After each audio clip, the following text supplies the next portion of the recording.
C'est que pendant que ça piapiaille là sur les avions, pas les avions, les Nord-Coréens, eux, ils vont. Les Nord-Coréens, ils vont regarder, puisque sur le territoire de la Fédération de Russie, il y a des Nord-Coréens qui se battent aux portes de l'Europe. Écoutez la Corée du Sud, la Corée du Sud qui qui critique évidemment le danger que représente la force de leur ennemi Corée du Nord sur le territoire de l'Europe. La Corée du Nord a contribué à la reprise de Koursk en Russie en déployant 15 000 soldats à 2 reprises. À ce jour, le nombre de victimes parmi les troupes nord-coréennes est estimé à environ 4 700, dont 600 morts. Est-ce que l'engagement nord-coréen commence à peser? Vous parliez des obus que l'Europe a de la peine à donner. Les Nord-Coréens, eux, ont donné 4 millions d'obus, c'est ça? 4 millions d'obus. Est-ce que là, la puissance nord-coréenne est inquiétante aussi sur notre flanc Est?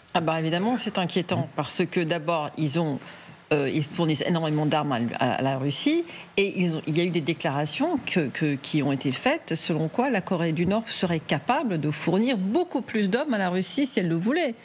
Et donc oui, c'est inquiétant et je m'étonne depuis plusieurs mois de la non-réaction des dirigeants politiques occidentaux par rapport à cette co-belligérance. Cette vraie co-belligérance. Là, on est en train de s'arracher des cheveux pour se dire est-ce qu'on va envoyer des hommes et des avions pour protéger un territoire sur le sol européen. Ben voilà, les Coréens du Nord, il y a une chose qui est beaucoup plus inquiétante aussi, c'est que les territoires russes quand même, ils n'ont pas encore combattu sur le territoire ukrainien, et donc ça sera intéressant de savoir maintenant que Koursk est à peu près reconquis, à quelques kilomètres carrés, s'ils sont engagés ailleurs ou s'ils se désengagent. Mais à quel moment est-ce que la guerre d'Ukraine, dans l'œil de Donald Trump et de l'administration américaine, va cesser d'être une guerre dans un petit pays européen sans intérêt et devenir une guerre mondiale, notamment une guerre d'Asie? Et là, les enjeux seraient déjà différents. Il y aurait une redéfinition complète des intérêts américains. Parce que la Corée a signé un accord avec la Russie en violation des sanctions des Nations Unies. Personne n'a dit, n'a rien dit. Ce qui est surtout important, c'est que quand la Corée du Nord a augmenté sa capacité de frappe nucléaire. En plus. Parce que ces missiles balistiques, on sait aujourd'hui qu'ils ont été perfectionnés grâce à l'aide russe. Donc c'est ce traité auquel vous faites allusion et c'est ça qui effectivement est de nature à inquiéter le président Trump, là pour le coup. Parce que là ça se passe devant chez lui. C'est peut-être de nature, mais pour l'instant ça l'inquiète pas beaucoup. Mais non seulement s'il n'y a pas de réaction, mais quand il s'agit de voter aux Nations Unies, il se range du côté de la Corée du Nord. Donc on vit dans un monde complètement hallucinant. Quand on voit ce qui est en train de se passer, regardez le début de la construction de ce pont qui relie la Corée du Nord et la Russie. Là on est en effet au stade de l'alliance, c'est-à-dire on a une forme d'alliance considérable et on a compris que militairement ça pèse aussi quelque chose. Ce sont les images diffusées cette fois par le gouvernement russe et sur le premier pont routier qui va relier la Russie et la Corée du Nord, nouveau signe du renforcement des relations stratégiques entre Moscou et Pyongyang. Par là peut-être passeront effectivement des obus, des roquettes, c'est etc. Ça, parce que justement, quand ils livraient les obus, ils étaient très limités parce qu'il y a un pont de chemin de fer et il y a les bateaux. Et donc, en fait, ils avaient une capacité assez réduite, en fait. Et même avec cette capacité réduite, ils ont réussi à faire passer 4 millions d'obus, tandis que maintenant, ils construisent un pont de voies. Donc, du coup, ils pourront envoyer en Russie beaucoup plus d'armements. Et la Russie, du coup, en violation toujours des sanctions des Nations Unies, pourra aider la Corée du Nord avec le fuel, avec les aliments, etc. Et ça démontre justement à quel point la Russie se prépare à la paix, n'est-ce pas? On voit comment ils sont vraiment engagés plutôt à construire, faire les peluches à la place de ponts. Donc c'est exactement la projection. La Chine soutient la Corée du Nord, surtout parce que c'est un peu un allié. Et c'est par la Corée du Nord que la Chine doit être pas très à l'aise avec la relation Russie-Corée du Nord. Non, mais ils disent pas être à l'aise du tout. Mais ils disent rien. S'ils ne disent rien, Chinois ça veut dire que ça les arrange. Mais ils n'en pensent pas moins. Comment comprendre qu'on ait à ce point-là sous-estimé ce danger, on a beaucoup dit que, malgré tout, la Corée du Nord était très mineure, qu'elle amènerait une aide tout à fait mineure à la Russie. Or là, visiblement, ça commence à peser. Oui, ça pèse énormément, parce que quand on regarde bien 4 millions d'obus, des missiles, parce qu'ils ont des missiles qui tirent à 800 km, c'est ceux qui ne sont pas précis et qui dévient sur leur trajectoire. Ils envoient des soldats, ils envoient les obusiers, les 170 mm dont on a parlé, donc, parce que leur artillerie a eu d'énormes dégâts, donc maintenant ils envoient quand même du très très gros calibre. Donc effectivement, je pense honnêtement qu'on a sous-estimé le potentiel de nuisance de la Corée du Nord au début du conflit. C'était loin, ils étaient occupés face à la Corée du Sud, donc tout leur potentiel militaire était tourné de ce côté-là, mais on a sous-estimé combien ils avaient besoin également d'aide militaire, parce que je pense que la Russie l'aide à la Corée du Nord à développer son potentiel en missiles, peut-être nucléaires, leurs sous-marins nucléaires, puisqu'ils en veulent maintenant, etc. Et donc il doit y avoir une aide technologique pour que ce deal soit un deal gagnant-gagnant. Oui, je pense qu'on a sous-estimé. Et un jour, la Corée du Sud va rentrer dans le jeu, forcément. Oui. La Corée du Sud ne va pas laisser se déployer une puissance militaire de plus en plus forte au nord. Elle va faire quelque chose. Les Américains sont immédiatement, par définition, impliqués. Oui. Donc la guerre d'Ukraine, elle est déjà en Corée. Est-ce qu'il est vrai que les missiles nord-coréens peuvent atteindre un point d'Europe ou un point des États-Unis ?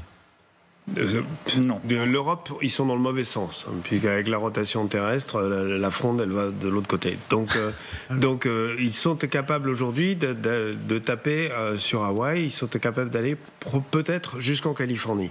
Enfin, sur la rive occidentale, merci, des États-Unis d'Amérique. Ça, c'est possible. Enfin.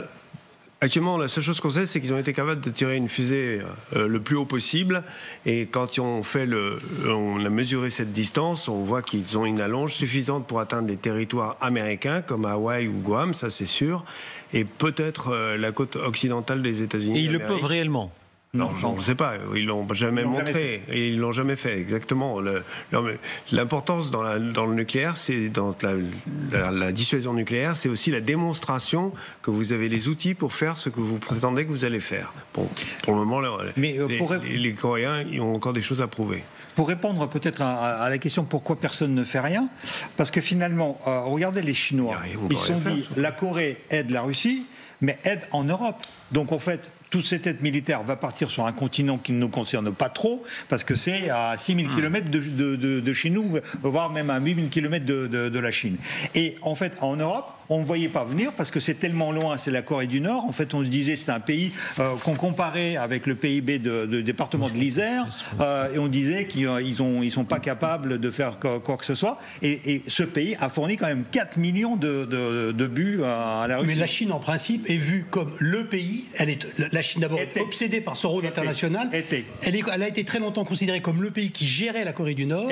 Aujourd'hui, la Corée du Nord fait des deals avec la Russie d'une importance énorme. La Chine est hors du coup. Elle ne va pas laisser faire longtemps. Dans tous les cas, plus ça avance dans le temps, plus ça va être compliqué. Parce que vous voyez, au début, tous ont rié, l'armée russe, ils n'ont pas de fusils, ils n'ont rien du tout, tout est rouillé.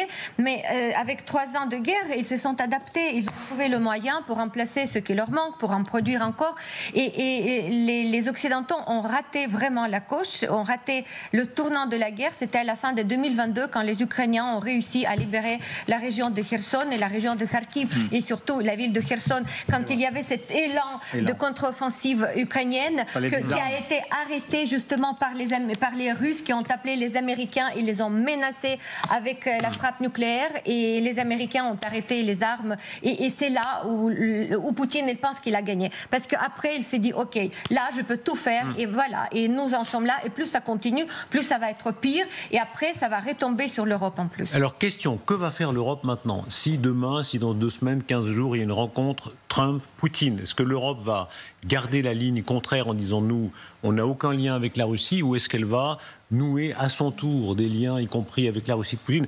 Il faut rappeler l'histoire. Le président de la République était allé très loin dans la discussion pour tenter de nouer des liens avec la Russie. Il disait d'ailleurs, comme beaucoup en Europe, qu'il fallait tenter d'arrimer. Regardez, ça c'était en 2017.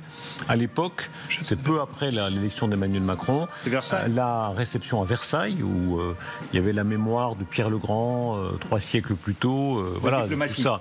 Là, les liens diplomatiques avec déjà certaines tensions sur l'influence de RT contre Emmanuel Macron. Ensuite, il y avait eu les images de Brégançon, c'était en 2019, où là encore, la tentative, disons, de nouer était très forte, et d'ailleurs il y avait un lien qui s'était établi. Est-ce qu'on reviendra à ce temps où, contrairement aux États-Unis, le lien est coupé pour toujours, d'après vous? Samantha. Je crois tant que le président Macron est président de la République et tant que Keir Starmer est au Royaume-Uni, pour parler des plus importants, hein, et évidemment le potentiel nouveau chancelier émerge, je ne vois pas du tout un retour à ce qu'il y avait avant. Absolument pas. Après, selon les changements politiques en Europe, tout est possible. Et c'est ça toute la question. C'est que dans 2 ans en France, les choses peuvent changer.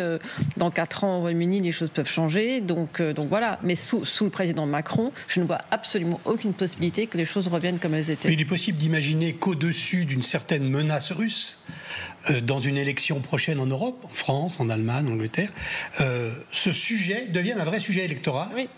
Et que par conséquent, effectivement, on vote, par exemple, on vote Marine Le Pen parce qu'on sait qu'elle est capable de nous réconcilier avec la Russie. C'est vraiment très imaginable. Oui, couper les liens pour toujours, ça n'existe pas en diplomatie. La géographie est tenace, comme on dit toujours. Ouais. Donc forcément, tôt ou tard, d'abord, Vladimir Poutine n'est pas le peuple russe, et donc tôt ou tard, forcément, on reviendra. Maintenant, dans l'époque qui nous concerne, je pense que effectivement, même si Trump fait un deal, je crois que la distance restera pour le moment, parce que ça a été très clair que le président de la République l'a dit, qu'on restait adossé à l'Ukraine aussi longtemps qu'elle veut continuer, et ça c'est elle qui décidera ce qu'elle veut faire. Malheureusement, effectivement, on a des élections dans 2 ans, et ça c'est... La situation mondiale a quand même considérablement changé. On a maintenant des familles de pays, on ne peut pas parler de blocs, mais on a des familles de pays, et c'est parfaitement clair que nous ne sommes plus dans la même famille. C'est-à-dire que on se croyait encore dans une famille occidentale dans laquelle étaient les Américains. On a de plus en plus de doutes sur la présence américaine dans cette famille, mais on reste quand même avec pas mal de... Les Anglais diraient like-minded countries, c'est-à-dire des gens qui pensent comme nous et qui partagent nos valeurs. On a en tout cas toute l'Union européenne. Et puis à côté, vous avez d'autres familles. Vous avez des familles plus ou moins autoritaires. Vous en avez au Moyen-Orient, vous en avez en Asie. Et c'est bien aujourd'hui, le monde s'est recomposé autour de ces différentes familles.